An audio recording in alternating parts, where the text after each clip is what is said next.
Doesn't mean that Hillary would have been a good choice either. She was a terrible choice. She's a corrupt politician, one of the most unlikable people that's ever run for office. They were trying to get people to be supporting her just because she's a woman. This is going to be her history. Women, ladies, I stand with her. So there's all these women that have this blind allegiance towards this career politician, completely full of shit. She's been full of shit forever. But meanwhile, just a puppet of banks, and those people make piles of money from speeches, and there's major problems with the Clinton Foundation. It's not even around anymore. It's a dark, dark, dark legion. And meanwhile, she's doing all this Me Too talk. Her husband's a goddamn predator. Yeah. He's been a predator forever. Yeah. She said that Monica Lewinsky was a grown woman and it wasn't an abuse of power. Get the f*** out of here. How old is Monica? When Hillary Clinton attempted to change her political history, Joe Rogan arrived with a verbal sledgehammer and no tolerance for fairy tale revisionism.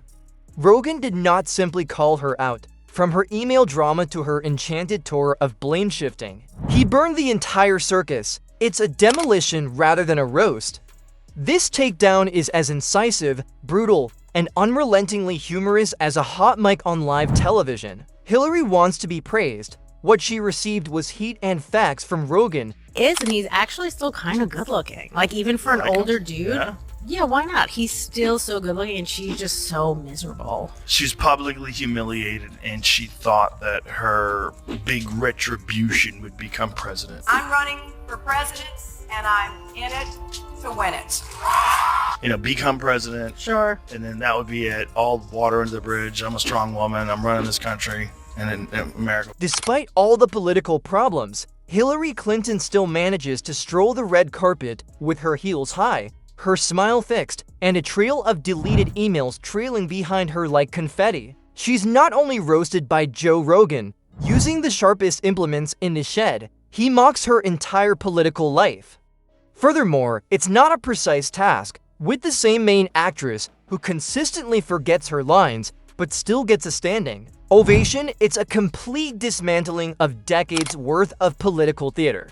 Infuriated when people that I knew that I was friends with were trying to tell me that Hillary Clinton was a good choice. And that's the same choice. I'm like, oh, look, I don't know if she's murdered people, but I know that I worry that she's murdered people. That's a real, I really wonder. Like this Seth Rich.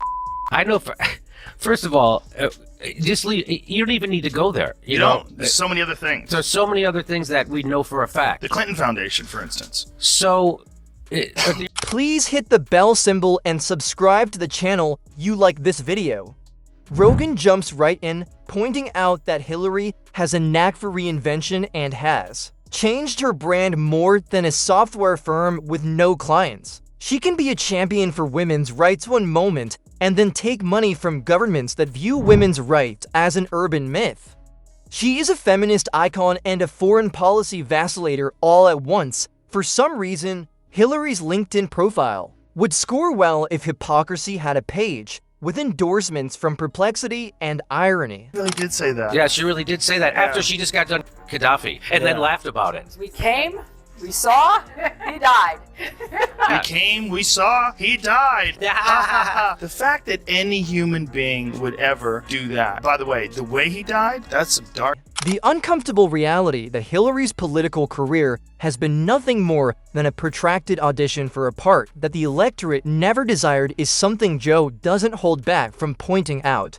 It's as if America canceled the program after watching the pilot and then continued to attend the Emmys to demand credit. The unwavering determination to attempt repeatedly without altering any plot point is either delusion or dedication, both, most likely, certainly both. He was packing stadiums. Yeah. She couldn't even fill a fucking high school gymnasium. Right. She was pulling all the strings, and she had all the favors that she was pulling in, and she had a shit ton of money behind her, and they were completely arrogant, and all the liberal elite in the media thought there was no chance that she was going to lose. She's 95% shoo-in to win the presidency, and she walked around like she was 95%. She already thought she won. But then there's the story of the email. Hillary handled a government server like her own personal Pinterest board, which is the one narrative that just won't go away.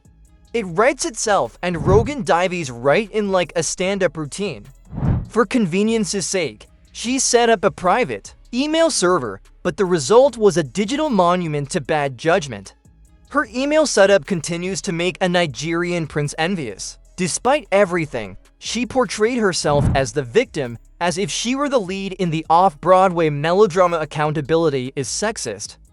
If you watch the conversation between James Comey, when James Comey testified about what he did and what they found with the Hillary Clinton emails, and then her version of it, she's just a straight liar. Yeah. She deleted 33,000 emails. How the do you do that? And then Even worse than that, when they rigged the DNC, they rigged the primaries so that Bernie Sanders was going to lose. She had her people into the DNC. The Clinton Foundation is the family corporation that simultaneously functions as a political machine, charity, and secret money funnel. One can speculate as to what transpires in between the inflow of cash and the outflow of influence. Rogan is straightforward. This is public relations with a donation link, not public service. Then came the 2016 election, in which Hillary lost, despite having the confetti, celebrities, fundraisers, and the media. Joe draws attention to how ridiculous a billion-dollar campaign that was so robotic it made vending machines appear human. Whether it's dubious real estate, foreign contributors, or lectures on Wall Street, her reaction is consistently the same: perplexed, surprised, and agonizingly prepared, like a soap opera character who discovers too late that they've been the bad guy all along. One of my favorite clips is Hillary Clinton when she was running 2012. She was more MAGA than MAGA.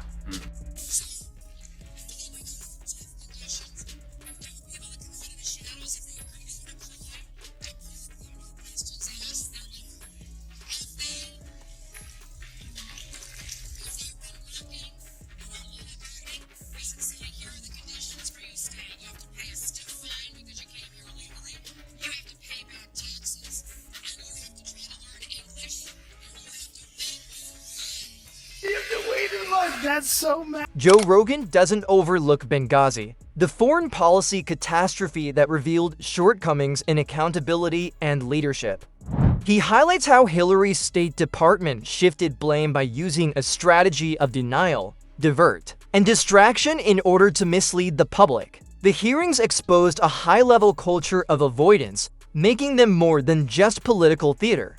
After that, Rogan analyzes her post-election memoir as a deflection strategy that avoids any genuine reflection and instead places blame on Russia, the media, misogyny, and James Comey. In what he refers to as political fanfiction, Hillary portrays herself as both the victim and the visionary. When she's on stage, she's stiff and overprepared, giving phony remarks.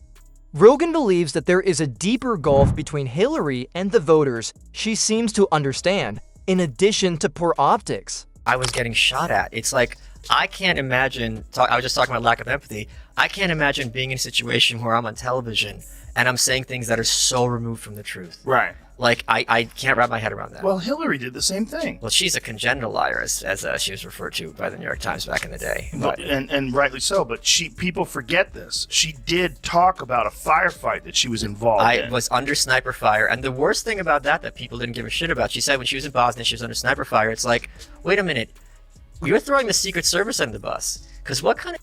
Rogan calls Hillary's worrying lack of technological literacy a national security problem masquerading as humor, pointing out that she confuses wiping a server with using a cloth. He criticizes her for portraying herself as the face of change while supporting laws that harm the exact communities she professed to support.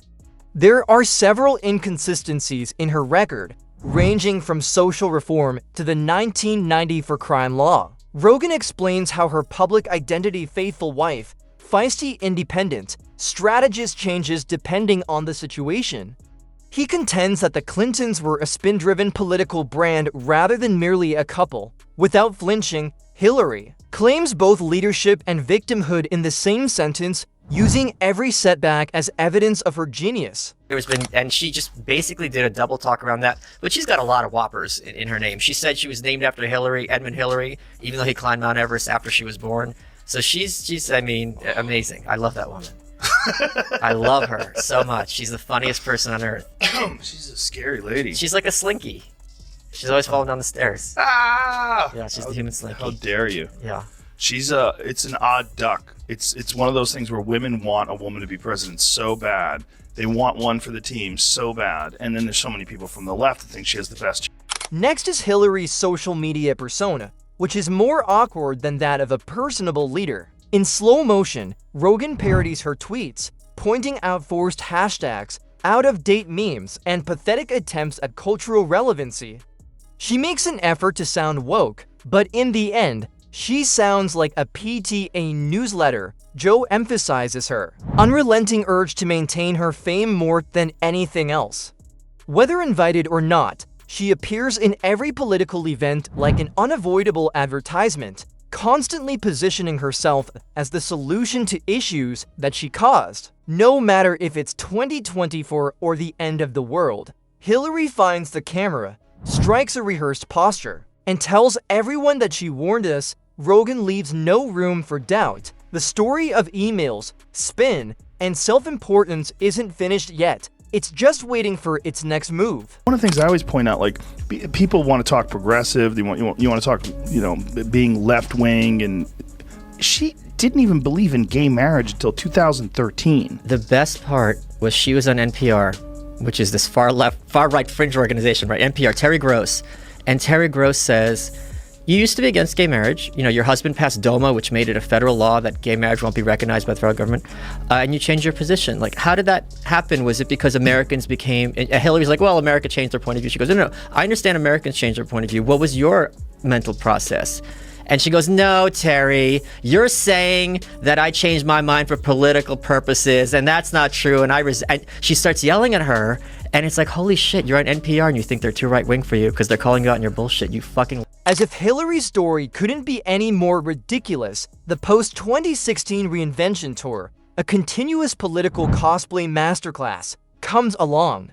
She alternates between being a masterclass instructor and hosting podcasts, and then she transforms into the Oracle of Democracy. Seeing someone apply to teach the course after failing the final exam is similar to that. She's so intent on using glitter and revisionist dazzle to rewrite her reputation that it seems like public memory is as focused as a goldfish on espresso.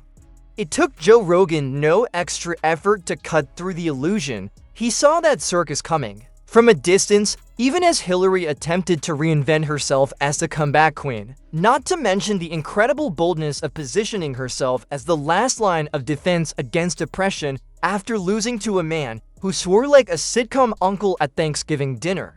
Has a very weird and I think shitty marriage. I don't think she has a husband who is in love with her or faithful to her, and I think I can't really blame him because she seems to have accepted this behavior since the inception of their marriage. And so past this prologue, you're going to get what you tolerate. What you permit, you promote. She spent all of her daughter's upbringing away at work. In addition to making fun of Hillary, Joe revealed how tone deaf her legacy tour had become. It was like to witnessing the Titanic sink once more, except this time she attributed the iceberg to Russian meddling. When she returned, she was louder and reiterated the same old stories, but neither wiser nor more modest. Reminding the public that she nearly won, Rogan emphasizes her preoccupation with remaining relevant. Her successes are outnumbered by her hot takes, and each one aged horribly. While others change or pretend to be humble, Hillary plays back her worst mistakes as if they were victories. Despite the setbacks, Rogan notes that her political brand now feels like a collaborative effort in which she takes full responsibility. There was no update, only a violent crash, and the reset failed. The inconsistencies keep writing themselves.